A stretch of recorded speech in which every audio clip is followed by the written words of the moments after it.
Good morning, guys. Mrs. George here. Today, let us look into Chapter 2, Mr. Whitechapel.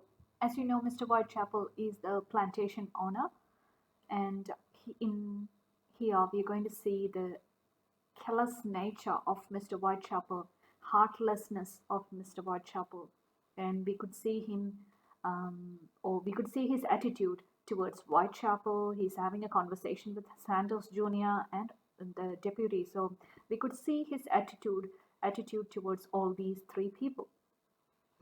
So let us look into the chapter. I'm not reading the whole thing. I'm just looking at the important bits for you guys. I leave the plantation for one night and a day. One night and a day, that is all, and I return to virtual chaos. So again, that shows his superiority and his mainly his tone of superiority, the power that he has got. Overseer, you were supposed to supervise. Deputy, you are paid to work for me and do as I say on my plantation. Whitechapel, you may be the most senior man on this plantation, but you have overstepped the mark in your recent antics. Your son, God rest his agitated soul, has brought calamity on my head. He is dead through his own design. And look at the blame. And he just blames Chapel and he says that he's dead through his own design. Thank God, my wife and daughter were not present to witness the debacle. So here he is more worried. Whitechapel is more worried about, or he's more concerned about his wife and daughter not seeing what happened rather than worrying about Whitechapel who has lost his son, or rather than worrying about Chapel who has lost his own life. His action was rebellion of the most heinous kind. Again, Whitechapel is making it clear that Chapel was actually a rebellious person. His action was rebellion of most of the heinous kind. Had he survived, his life on his plantation would have been finished. You yourself have said that a slave who has tasted liberty can never be a proper slave again. Now again here he is trying to say to Whitechapel that you yourself have told that a slave who has tasted liberty can never be a proper slave. So you have already said that that was your philosophy, and now see if that is actually what has happened to Chapel. Whitechapel agreed with me to contain your son's anarchic spirit. We agreed in this very dining room to protect him from himself by driving from his mind the foolish notions of freedom. Whitechapel, you failed. I trusted you, and you disappointed me. And look at the exclusive language there. He is using you. Whitechapel, you failed. He says, Whitechapel, you failed. Give me a second, guys. I trusted you and you disappointed me. Again, look at that exclusive use of you. And that actually shows the blame that he's putting on, the blame that he puts on Whitechapel. He's passing the blame, shifting the blame. So, shifting the blame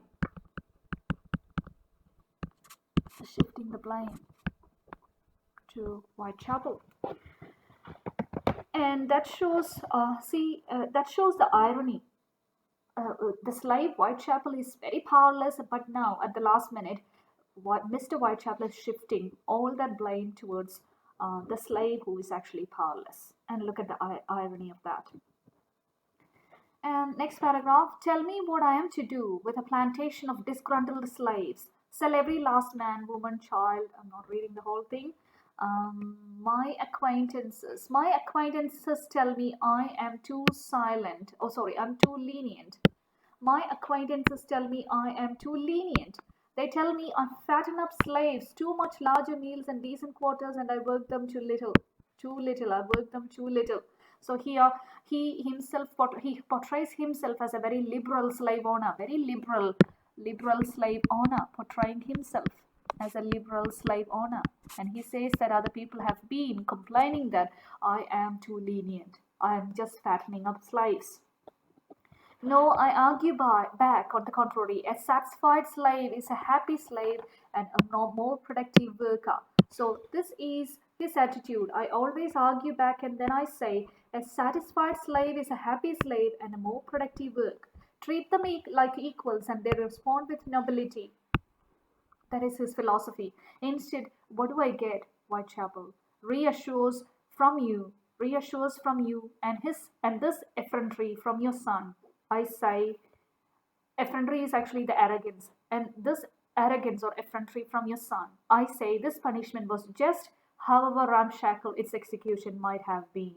So here he is not even guilty about what has happened to Chapel. He says that his philosophy is always that satisfied slave is a happy slave and a more productive worker, and treat them like equals, and they um, respond with nobility. So he paints himself as a liberal slave owner. Now let us look at the next paragraph. Leave us now, Whitechapel. We have much to discuss. And let me hear that you have done everything in your power to influence your fellows to comply with the affairs of this plantation. Your son's death is a matter of deepest regret to us all, but in our view, he brought it upon himself. Now again, passing the blame on to Chapel, and he says again, or repeats again, that in our view, he brought it out upon himself. He may as well have taken his life with his own hands. You should have saved him from himself, Whitechapel. You were his guardian. Leave us. Remember, were it not for your seniority, there would be charges of insubordination brought against you for your behavior towards Mr. Sanders. You owe him an apology. There. Close the door behind you like a good man. Again, look at the tone of authority. Tone of authority. Tone of authority. Mr. Whitechapel's tone of authority. And this scene is meant to humiliate and subdue Whitechapel so that he remembers always in his life that to obey the superiors at all times is actually really important. And that's why Mr. Whitechapel is asking him or telling him that you owe him an apology. An apology, especially to a person who has actually hit him. Mr. Santos Jr. is a person who actually hit him. And again, now Mr. Whitechapel is making Chapel to owe him or to ask for an apology. And he just sends Whitechapel away without even being sorry for all that has happened. And he just says, close the door behind you like a good man. You have been a good man, just forget about all that is done. Close the door behind you. Just shut out your memories. Stop thinking about it. That's what he actually says. And sends him away. So the first part is actually his conversation with Whitechapel, the slave. And now he talks to the deputy and to the overseer. Now he says, I don't have to watch Whitechapel. It's you two I have to watch. I pay you good money every month, but it doesn't seem enough to content a deputy. Where were you last night? Again, very angry question. Scathing, very scathing, angry. If you don't know that word, scathing.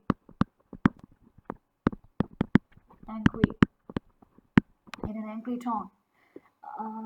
Your habit of disappearing from the plantation as regularly as was reported to me may have cost you your job. Make the explanation good, damn good. And now he moves on to his conversation. Next conversation is with his overseer. Who is overseer? Mr. Santos Jr. My right hand, my eyes and ears, and my mouth when I am absent, because I can't be in two places at once. What manner of management do you call the shambles of last night? Again, look at his attitude even to Santos Jr. and the deputy, both of them. So the deputy and the overseer both are white people, and still he is showing. See, when he talked with Whitechapel, he was very angry, and he was actually saying that Whitechapel is wrong.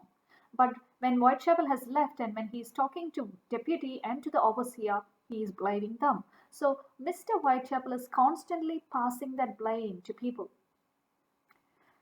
I'm lucky to have returned to a plantation at all. Had I gone north with my wife, my son, and my daughter, what would I have come back to find? So again, all those shows, so many questions. He's asking so many questions to overseer. Did you think you were better schooled in the management of a slaveholding than I? Again shows that superiority. Was it your intention to disobey my orders and come up with a better result? How can I be sure you will ever carry out my careful instructions? So many questions. And towards the end, he is again saying, Speak, man, where is the tongue that told Whitechapel in no uncertain terms that my orders to hold his son were meaningless in your estimation of the situation. Who gave you the authority? Again, look at the power. How do you plan to redeem to me the cost of slaving? That particular line is really important. How do you plan to redeem to me the cost of losing a slave in the prime of his working life? I will fine you, Mr. Sanders. Again, he says, I will fine you, Mr. Sanders. You will repay to me every last cent of that boy's value. Do you understand? Were it not for the fact that our fathers worked together, you would be relieved of this job, Mr. Sanders. I'm roundly disappointed in you. So those two lines are really important, and that actually gives us how he is actually that gives us an idea about how Whitechapel views his slave. So he comes, or the view of a slave, he treats people or slave like an animal, like a livestock. Slaves were not seen as people, and here he's not guilty, or he's not worried about the death of Chapel, but instead he's worried about the cost that he has lost. How do you plan to redeem to me the more cost of losing a slave in prime of his life? And who is that? Chapel. Chapel could have worked years and years like Whitechapel, and he could have made lots of profit. And now that's all gone. So Mr. Whitechapel is always thinking in the means of money. He's all thinking all about his profit. He's least bothered about the death of Chapel or the grief of Whitechapel who has lost his son. Least bothered.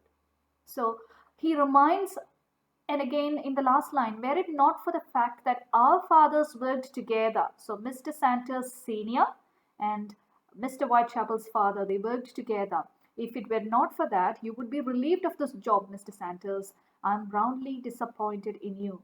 So here he reminds of the generational links. See, the slavery has been there for generation, and he also reminds about the generational link which exist between the two of them, generational links that exist between two of them, their dead fathers and even Whitechapel. So the generational link, we could see the generational link there. And now, next two lines, he is actually defending the slave, and he says that Whitechapel is a good man. He has seen enough death without you taking his only son from him. See, he is trying to defend the slave Whitechapel. Whitechapel is a good man. He has seen enough death without you taking his only son from him. He deserved a better treatment. He deserved a better treatment. He knew our fathers for God's sake. He knew our father for God's sake, our fathers. He has been working with them as well. And the whole paragraph, he is trying to defend the slave Whitechapel, defending the slave Whitechapel. Throughout, he is trying to defend the slave Whitechapel. And again, throughout the paragraph, he says that he is the one who taught you everything, all the responsibilities. Is that the kind of man you take me for, that I would be pleased with this brutal form of management? Don't you think I cry out of anger and disappointment? My fury will not result in revenge, you must understand. I see from your behavior that argument of my acquaintances that slaves should always be shown a stern, distant hand appears to triumph on my plantation over my own view, a view upheld at considerable expense and one held, I might add, by my father and your father, that the lot of the slave is miserable enough without being compounded by unnecessary hardships and cruelties. See, that is also really important, that the lot of the slave is miserable enough without being compounded by unnecessary hardships and cruelties. So here we could see that, or when you read this paragraph, we feel that he is such a liberal slave. And he is saying that he has been running this plantation for ages, even from his father. A distant hand appears a triumph on my plantation over my own view, a view. And what is this view? A view upheld at considerable expense, and one held I might and my father. So both he and his father actually believed in treating the slaves in a bit lenient way. And they believed that the condition of the slave is actually miserable, even without being compounded by unnecessary hardships and cruelties. Now, how long do you think the approach would work? Now he is asking to Mr. Santos Jr., how long do you think the stern approach that you're taking will work? These acquaintances, I don't call them friends for this very fact, run estates life with all forms of rebellious behavior on part of their pitiable slaves. When is the last time I have had reason to order a public beating of a slave? Only the other week, I read in the Virginian that a man tried to shoot an apple from the head of his slave at some 20 paces. Again, cruelties done towards slave. The terrified slave ran from the man's aim, and the man shot him for it. Again, you could see the cruelties. So this he is explaining what he actually heard from other people or in the Virginian newspaper. This inhuman display parading as discipline is a regular occurrence on these so-called tightly run operations. I tell you, all the evidence supports my belief that as a long-term measure, it is a disaster. So here, Mr. Whitechapel is trying to understand or trying to make the deputy and the overseer understand that there's no point in treating slaves with such kind of brutality. And he also talks about how people are treating, how other plantations, especially tight running plantations, how they are treating the slaves. So he believes that, and then we are actually getting the idea that he's a bit lenient slave, but still he is not completely with the slaves as well. I tell you, all the evidence supports of my belief that as a long-term measure, it's a disaster. Contrary to their argument, such rough handling provides rougher responses. So rough handling, if we handle the slaves in a very rough manner, they will get rough responses. The human spirit is passive in some, but nature shows us that it is rebellious in most. So even though the human spirit is passive in some, but nature actually shows that it's rebellious in most of the time. And again, the next phrase or sentence is really important. Africans may be our inferiors, but they exhibit the same qualities we possess even if they are merely imitating us. Their management is best exemplified by an approach that treats them first and foremost as subjects of gods. We have to treat them as subjects of God, though blessed with lesser faculties and therefore suited to the trade of slavery. If you cannot reconcile this approach of mine with your beliefs, then I must ask you to surrender your office as my overseer. Now we are getting it's a kind of a patronizing tone here, and he's trying to talk about Africans. And again, look at the way he responds. Africans maybe are inferior, so he's agreeing that, or he's telling his view that Africans are inferior, but they exhibit the same qualities we possess, even if they are merely imitating us. See, it's a kind of racism there. The first part is racism, and the last part is racism. They exhibit the same qualities. That's the only positive phrase. Their management is best exemplified by an approach that treats them first and foremost as subjects of God. We have to treat them as subjects of God. And though blessed with lesser faculties, again racism there, though they are blessed with lesser faculties and therefore suited to trade of slavery. So he is actually, or de Gore, through this particular chapter, he's trying to show the views and values of that time. We are invited to criticize the views of people at that time. How did they view slaves and slavery? They still consider slaves as inferior and people with lesser faculties, and they are holding on to God to talk about what they are doing. And he says that if you cannot reconcile to this approach of mine with your beliefs, then you have to leave. That's what he is saying. If you hold what I have crudely outlined to you be true, then you must admit the events of last night were contrary to it. Accordingly, were wrong on your part. My fine is therefore fair, so you have to give me a fine. There is much hard repair work to be done to win the obedience of the likes of Whitechapel again. And now Mr. Whitechapel stresses on how hard work it is to keep a slave like Whitechapel, to make him like an obedient slave. It's not an easy task. But I grant you, it must be done. I remind you that your father, before you did much to incur the total disobedience of Whitechapel, and you know to what specific incident I refer without me having to recollect the ghastly details. You have seen for yourselves how the old man's behavior has shown over the years since your father's death, that he bears you not a shred of malice for the act perpetrated by your father against his wife. So here, Mr. Whitechapel, plantation owner indirectly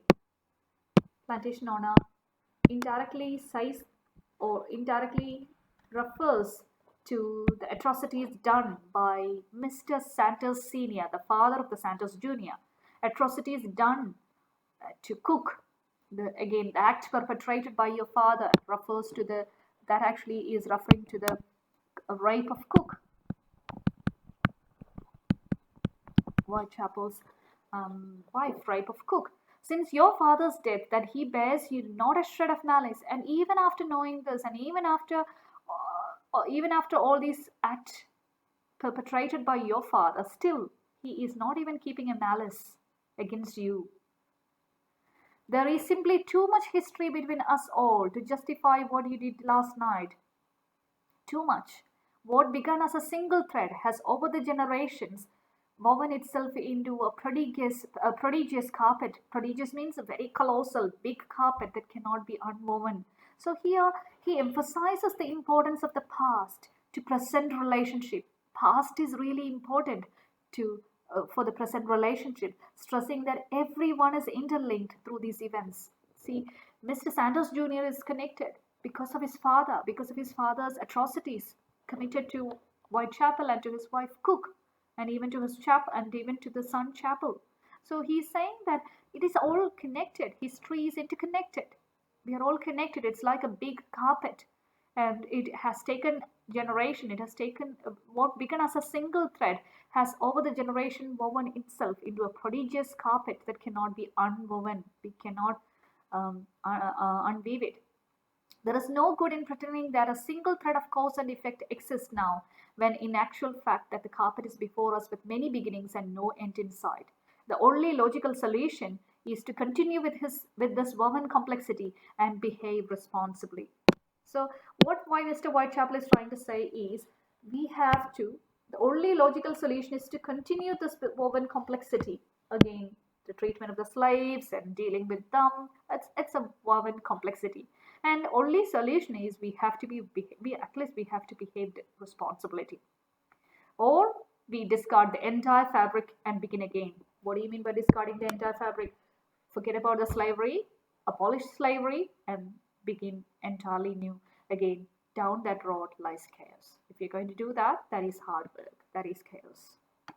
So basically, Mr. Whitechapel is reminding that the reminding deputy, reminding overseer Mr. Santos Jr. that there is we are all interconnected, and this has been happening for a long time.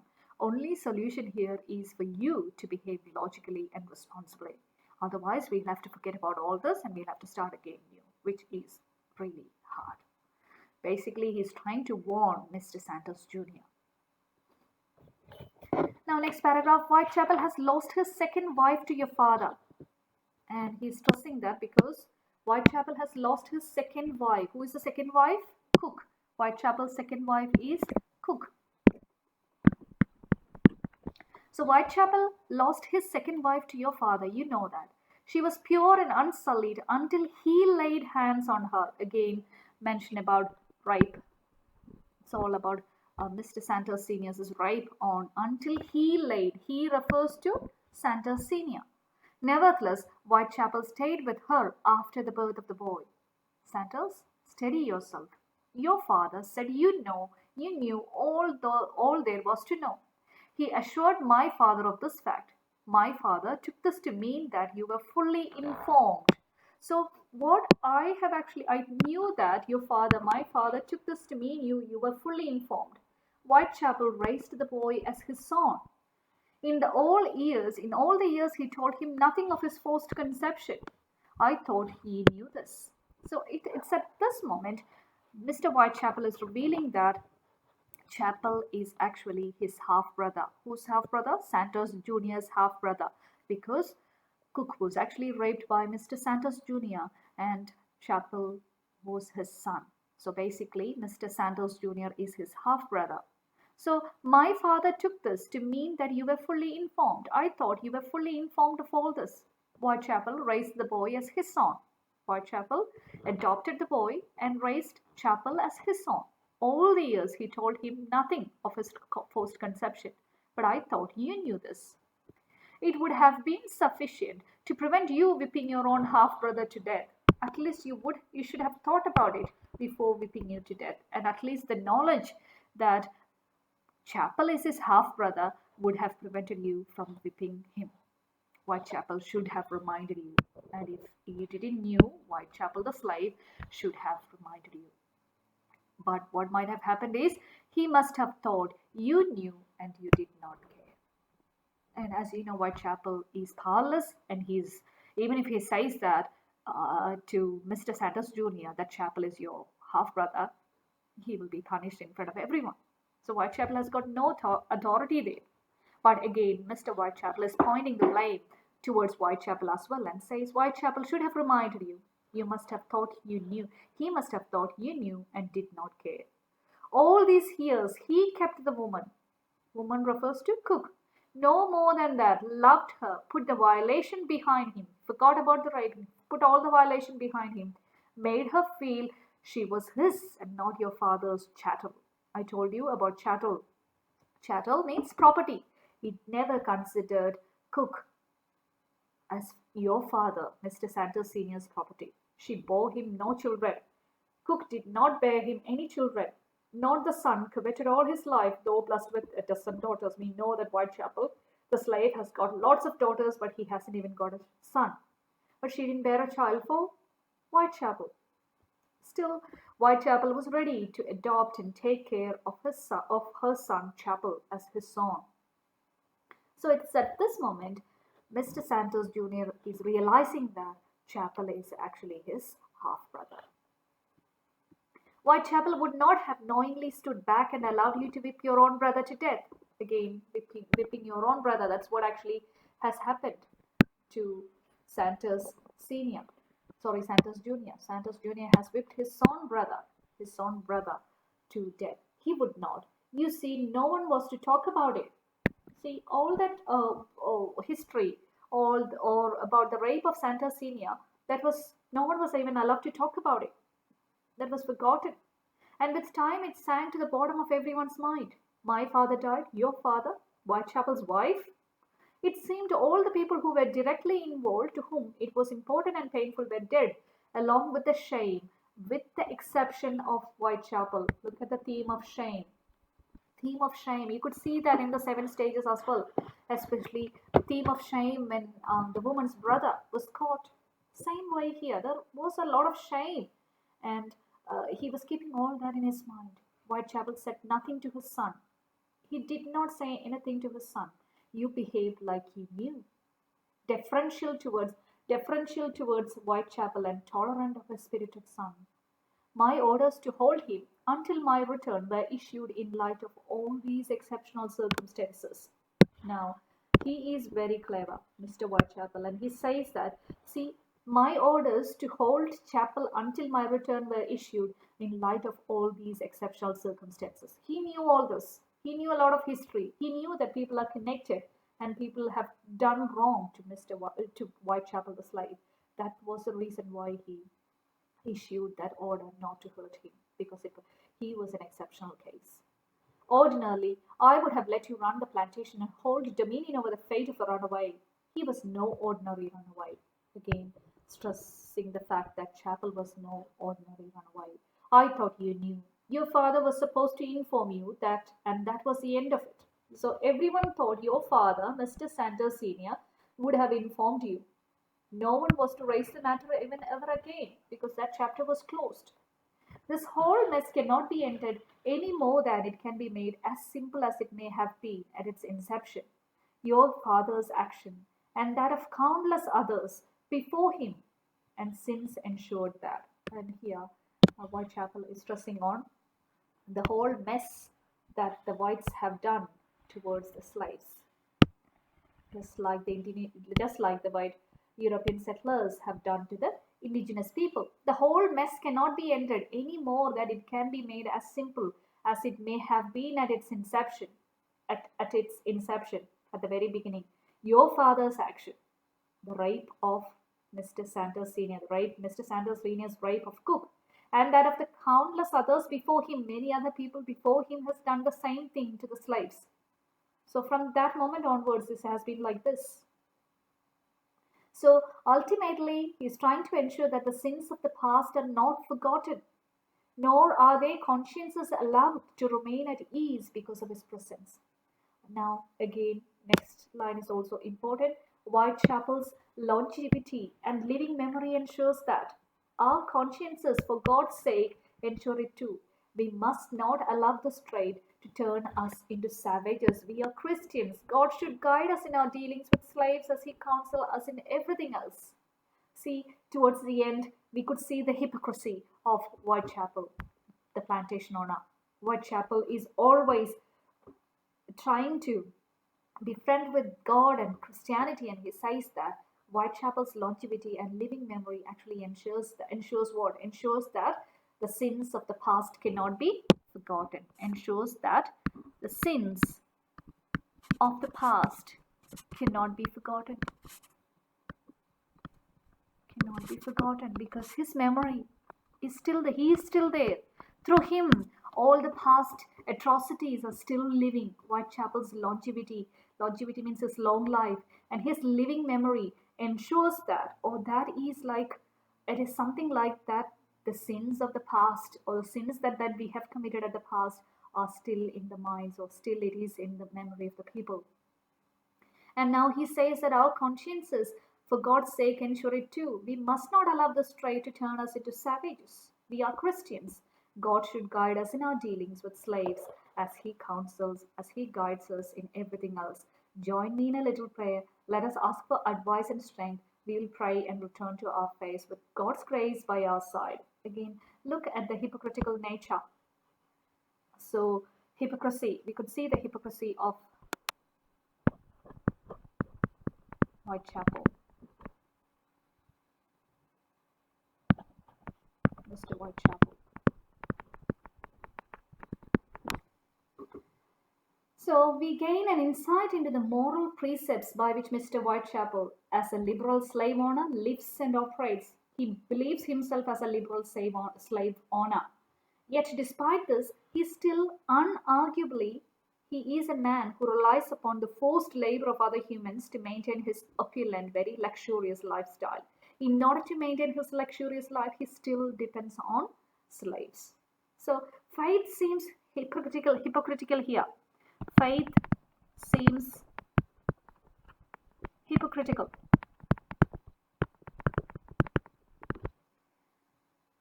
Because along with that leniency, he is actually treating them unequally, and brutality is done to the slavery and slaves. So throughout we could see that how hypocritical Mr. Whitechapel, the plantation owner, is. And also in this chapter, through this chapter, we could see that memory is actually the key that enables individuals to take that past into account into their present behavior. So the past incidences are affecting the present behavior of people. And that memory is the key part, or memory is the key that enables this. So we could see that through Mr. Whitechapel's voice.